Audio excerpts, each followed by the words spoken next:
Hey, I'm Jade, and today I'm going to talk about the biggest challenges that I faced when I was suffering really badly with OCD. And hopefully, it's going to help you feel a little bit less stuck with where you are, mainly because I feel like my OCD was extremely severe to the point where I can't really believe that it was me. Um, and so I think by addressing the most difficult elements of having OCD and living with it, I think that that will help you to see that there is a way to get through and that the path can change, even though it most likely doesn't feel like it right now. It definitely didn't feel like it could ever change for me. I had no idea what it was, I had no idea what was wrong with me. So I was just living in constant fear, to be honest. So I'm going to share the elements that I found most difficult to live with in a general sense. And then I'm going to share some examples of, like, when I think back to my two or three worst days that are like just burned into my brain as like, I can't believe I went through that. And a little bit at the end about how I got through that and what life is like today, which is really good. So, the first one, I think the overwhelming one that we can all relate to in relation to challenges living with OCD is feeling alone. And I think because I didn't know I had OCD for such a long time, so from being about 8, it first started to rear its head through to it becoming extremely intense in my teens. From probably age 14 was when it was really started to get extremely bad. And then my 20s were like multiple breakdowns, just a really difficult time.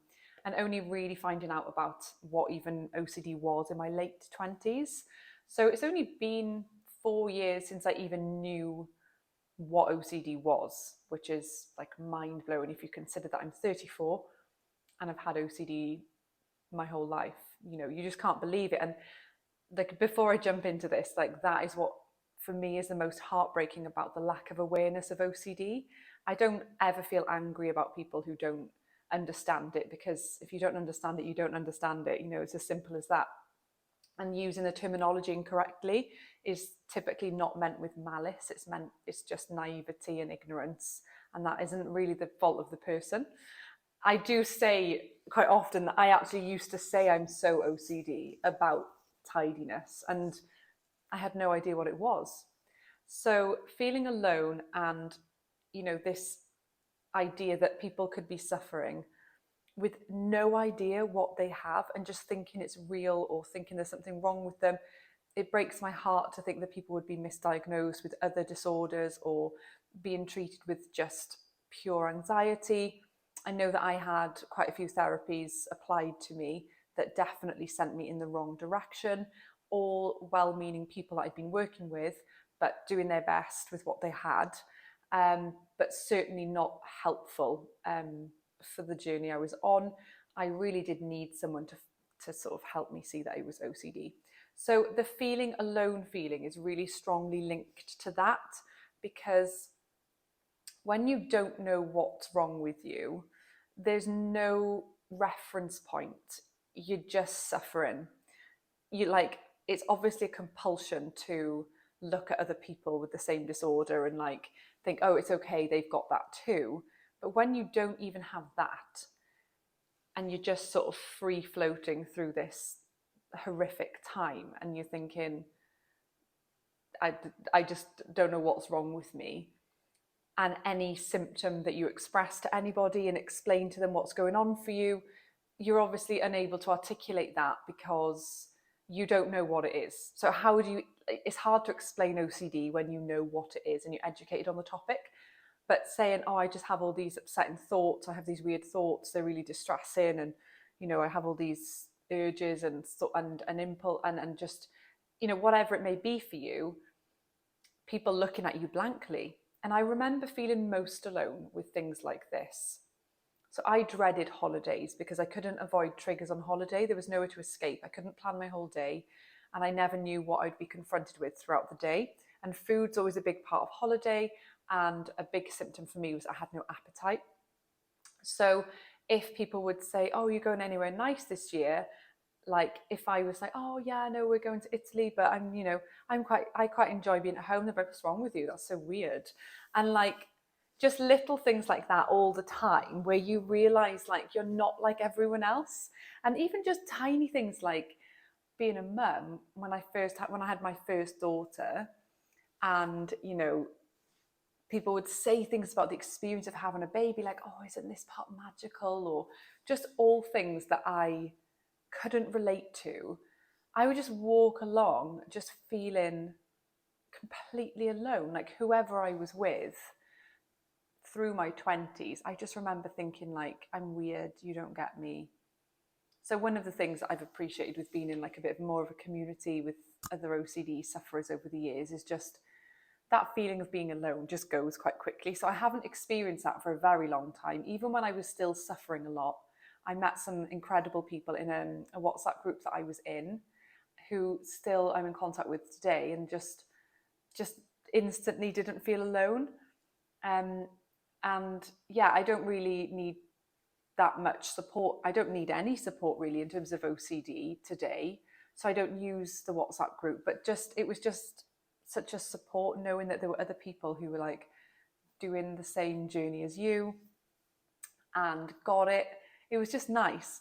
There were times when that became compulsive for me, just in terms of like reading articles online. If that's something that you do, and I strongly recommend that, yes, it's great to educate yourself, but once it becomes something that you're using in order to reduce the anxiety on a regular basis, like I was doing, unfortunately, things are only going to get worse. So you definitely don't want to be doing that. But for the purpose of not feeling alone, I actually remember when a therapist so it was 2017 when I was pregnant with my daughter, when she mentioned OCD. And I remember she just said, Google OCD harm. That's what she called it. And I Googled it. And for the first time since being like 6, maybe 8, whatever it was, I just didn't feel like a weirdo anymore. I was like, that's what it is. Like, oh my gosh. And I felt like, through the recovery journey, there's like these unlocking moments. And that was the big one for me right at the start. Just this like relief of like, I have something, I have an illness. This is not me. It's an illness, and other people have this illness. Like, this is unbelievable. And I read some blogs, a girl called Jade Chataway, I think her name was. That was like life changing. It was the first person I'd read who had like the same life story to me. And it was just like, wow. And so, like I said, absolutely don't want to be compulsive with any of this, but that first realization that I'm not alone was huge. So if you can find a way to be connected with other sufferers in a non-compulsive way, obviously you've got to find the best place for you for that, because you do want to be in a place where it's not condoned for reassurance to be given, because it's just like so unhealthy. But not feeling alone was the biggest thing for me, and feeling weird. And then the third one was how OCD affected my appetite. So I was so distressed and disturbed and sickened by my thoughts. I just felt like inside of me was like rotted. I bet you can relate to this, because I've heard quite a few OCD sufferers describe it like like you feel rotted and all grey and just rotted. It's a weird word, isn't it? Um, but it really describes how it feels, and just grim, just yucky, just horrible. And because of that, like if you're ever in an unsettling scenario and you just feel very nauseous and sick, I felt sort of out of body about my thoughts. I felt so unbelievably uncomfortable about it all. Because if I ever got sensations related to the thoughts or urges or just all that messy stuff, because when it's like, oh, it's just a thought, in many ways, you sometimes can leave it alone, but then the body's like, let me prove this is real. Let me give you an urge or a bodily sensation. And you're like, oh, right, okay, it's real. And that messed me up. So I felt like imagine the police had just shown up at your door and they're like, you're going to prison for a very long time. Imagine being able to eat in that scenario. Like, you would feel nauseous, you'd feel guilty, you'd feel shame, you've been found out, you've been caught. And your brain can create this in your head. And so, because I was in that state all the time, I mean, all the time, what was really difficult for me was that I could never eat. And so, what made that really bad was that I lost a lot of weight. So, I'm a slim person anyway. My family are all quite tall and slim and don't gain weight very easily, which many consider to be a good thing. And I do consider that to be a good thing now. But when you haven't got an appetite and you're dropping, so my healthy weight is like 10 stone. But when I was going down to, I think I was 7.5 stone, or maybe 8 stone or something like that, at the same height I am now. Um, that is significant weight loss. So people, when you're thin, will happily comment on your body and be like, oh, you need to eat, you don't look well, what's wrong? And so that would further fuel the shame and anxiousness about my body. And if I was out for food, people would be like, well, eat something. And then I'm like, oh no, they're going to think I have an eating disorder. I'm quite interested. I wonder if maybe I did have an eating disorder because I didn't want to be thin, but my relationship with food was that I couldn't eat because I felt so sick. I don't know whether that would be classed as an eating disorder. I personally badge it more as that I had a symptom that made me nauseous. I couldn't eat, and it wasn't even that I felt sick. It was that the world just felt wrong, and I felt this out of body feeling and like weirdness, and I was in constant panic attacks that like the thought of eating made me want to be sick. And I was also terrified of being sick because I didn't have a vomit phobia, just the feeling of being sick was so upsetting to me. It just really distressed me. I think, oh, I'm going to be sick, I'll be sick, and I wouldn't want to be full. So I'd really panic about what time to eat and stuff like that, which for many people I know is like a sort of shoot off disorder of OCD, where they're really worried about vomit and phobia of vomit, so they control when they eat and what they eat. But I genuinely, the not being able to eat thing was catastrophic for me. And the big reason for that is that I am part of a big, beautiful Italian family. And so you can't go to my in-laws' house without a 5-course meal in front of you. And I would sit at the table looking at this big plate thinking, how am I going to get through this? How am I going to get through this? And it was really difficult, where now I'm like, yes, give me the food, like eat all the food. Can I have extras? And so that was a big one. And that kind of links to the fourth challenge that I found really hard with OCD, was how I was so aware of missing out.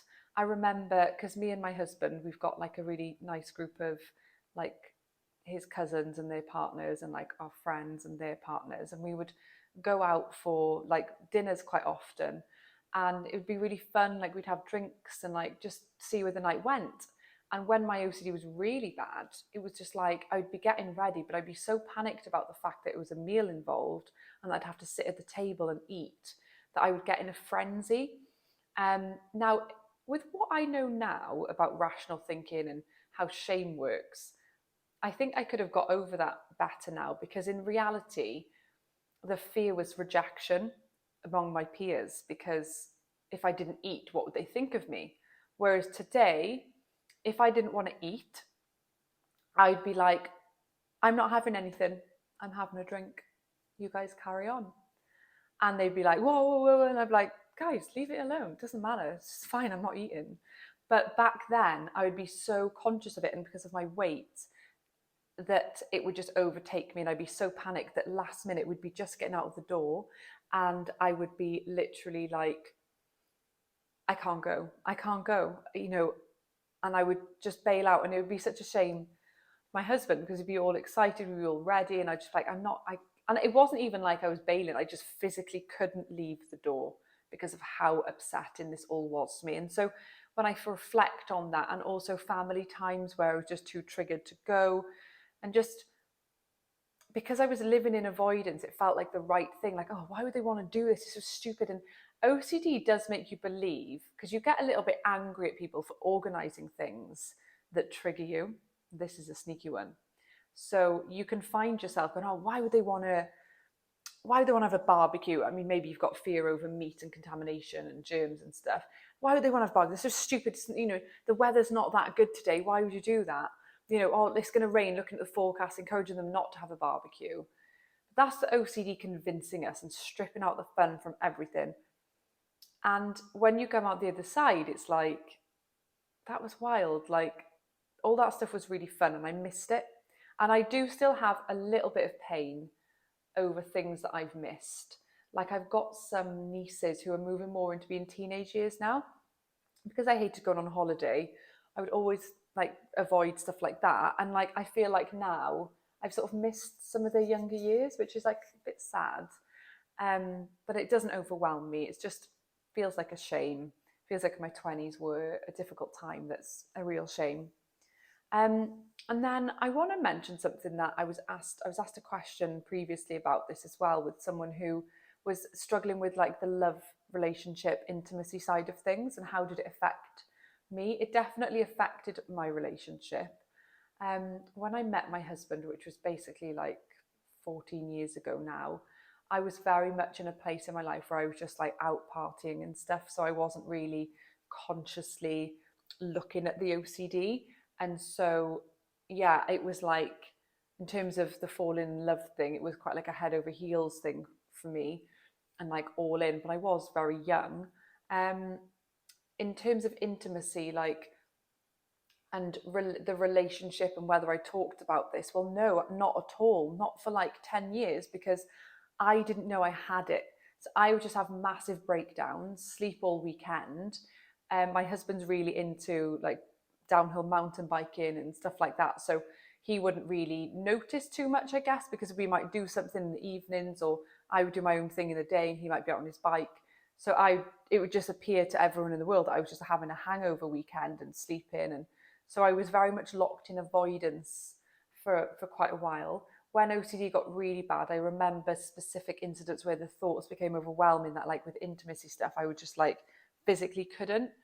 And there were like long stretches of time where I couldn't do anything, which, all I have to say here is like, if you're with someone and they leave you over that, I don't want to say like, oh, that's their loss. It's difficult for a partner if they don't understand anything going on, and like that's an important part of a relationship. And if it goes, like, I'm not going to judge a person. Like, if Paul had left me because I was struggling with that stuff, yeah, it wouldn't have been great. Like, that's not really true love, is it? Like, if you're fully committed and you're in it and you're together and it's been like a few years and you like really love each other, I feel like definitely that is something that someone who truly loves you would stick through.